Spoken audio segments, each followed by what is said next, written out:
नमस्ते। इतिहास में ना कुछ साल ऐसे होते हैं जो सब कुछ बदल देते हैं, हमेशा के लिए।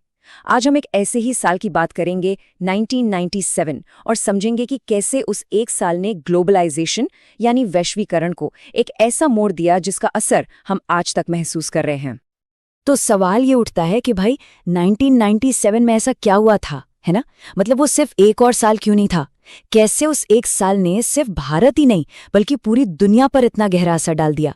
चलिए इन्हीं सवालों के जवाब ढूंढते हैं।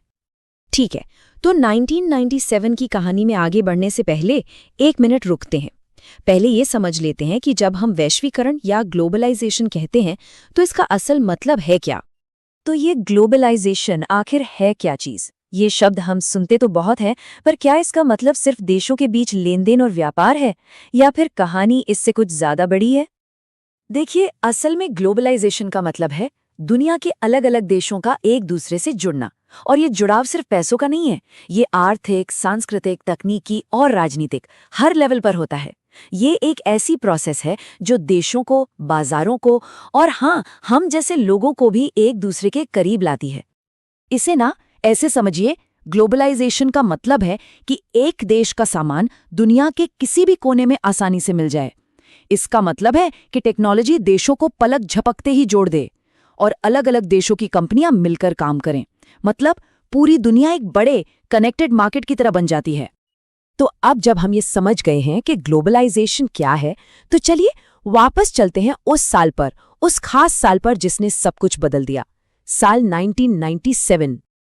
ये सिर्फ कैलेंडर का एक और साल नहीं था।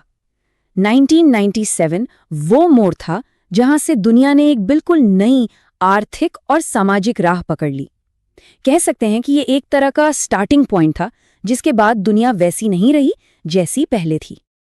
उस साल ना दो बड़ी चीजें हुई जिन्होंने इस बदलाव को स्पीड दी। पहली घटना हुई जून 1997 में, बिम्स्टेक नाम के एक नए आर्थिक समूह का बनना। और दूसरी, साल के आखिर में विश्व बैंक ने भारत की अर्थव्यवस्था को लेकर एक ऐसी घोषणा की जिसने पूरी दुनिया का ध्यान अपनी तरफ खींच लिया। चलिए सबसे पहले बिम्स्टेक की बात करते हैं कि ये क्या था और क्यों बना। ये उस साल की पहली बड़ी कहानी थी। तो हुआ ये कि जून 1997 में बैंकॉक में कुछ दक्षिण एशियाई और दक्षिण पूर्व एशियाई देश इकट्ठा हुए और उनका मकसद बिल्कुल साफ था, एक ऐसा आर्थिक समूह बनाना जिससे वो सब मिलकर अपनी अपनी अर्थव्यवस्थाओं को मजबूत कर सकें, आपस में व्यापार बढ़ा सकें और जो पारंपरिक पश्चिमी शक्तियां थीं उन पर अपनी निर्भरता थोड़ी कम कर सकें। तो इस नए गठबंधन को शुरू करने वाले देश थे भारत, बांग्लादेश, श्रीलंका और थाईलैंड। ये ग्लोबलाइजेशन का एक जीता जागता सबूत था, जहां पड़ोसी देश अपने आपसी फायदे के लिए एक साथ आ रहे थे। ये एक नए तरह के क्षेत्रीय सहयोग की शुरुआत थी। बिल्कुल। अच्छा, अब आते हैं 1997 की दूसरी बड़ी घटना पर, जिसका सीधा ताल्लुक भारत के आर्थिक उदय से था। पांचवा ये नंबर उस साल भारत के लिए सिर्फ एक रैंक नहीं था, ये पूरी दुनिया के लिए एक मैसेज था। पर क्यों? आखिर इस एक नंबर में इतनी ताकत थी कहां से? जवाब यह है कि 1997 में विश्व बैंक ने भारत को दुनिया की 5वीं सबसे बड़ी अर्थव्यवस्था घोषित किया। सोचिए जरा, 5वीं, ये एक जबरदस्त छलांग थी। और इस एक घोषणा ने दुनिया भर के निवेशकों और वैश्विक शक्तियों को ये मानने पर मजबूर कर दिया कि भारत अब एक ऐसी आर्थिक शक्ति है जिसे अनदेखा नहीं किया जा सकता।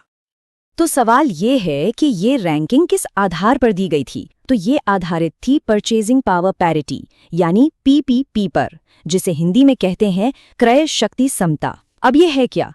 ये एक ऐसा आर्थिक पैमाना है जो ये नापता है कि अलग अलग देशों में एक जैसी चीजें खरीदने के लिए कितने पैसे चाहिए। इससे पता चलता है कि किसी देश के लोगों की असल में खरीदने की ताकत कितनी है। और हाँ, ये ग्लोबलाइजेशन के असर को नापने का एक बहुत अच्छा तरीका भी है।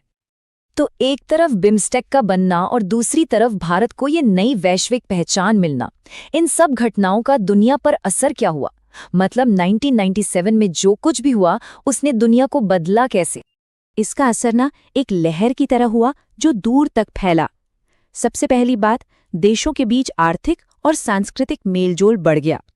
फिर एक दूसरे से जुड़े हुए वैश्विक बाजार बने, जहां पैसा और सामान सरहदों के पार पहले से कहीं ज्यादा तेजी से आने जाने लगे। और आखिर में दुनिया भर में आर्थिक सहयोग और भी ज्यादा मजबूत हो गया। और अगर हम खास तौर पर भारत की बात करें तो ये दौर आर्थिक सुधारों और खुली नीतियों के लिए एक बहुत बड़ा मील का पत्थर था। देश ने एक नई आर्थिक राह पकड़ ली थी, एक ऐसी राह जो दुनिया के लिए ज्यादा खुली थी और ज्यादा आत्मविश्वास से भरी थी। और इस पूरी बात को एक लाइन में बहुत खूबसूरती से कहा गया है, 1997 से वैश्वीकरण की कहानी ने भारत और विश्व दोनों की अर्थव्यवस्थाओं को एक नया स्वरूप दिया है। सही मायनों में यही इस पूरी कहानी का निचोड़ है। तो सबसे जरूरी बात यह है कि 1997 सिर्फ इतिहास का एक पन्ना नहीं है। उस साल जो बीज बोए गए थे ना, उनका असर आज भी हमारी दुनिया में साफ दिखता है। और ये हमें एक बहुत अहम सवाल पर लाकर छोड़ता है। उस दौर में जो फैसले लिए गए वो आज हमारी दुनिया को कैसे चला रहे हैं, कैसे उसे आकार दे रहे हैं, इस पर सोचना तो बनता है।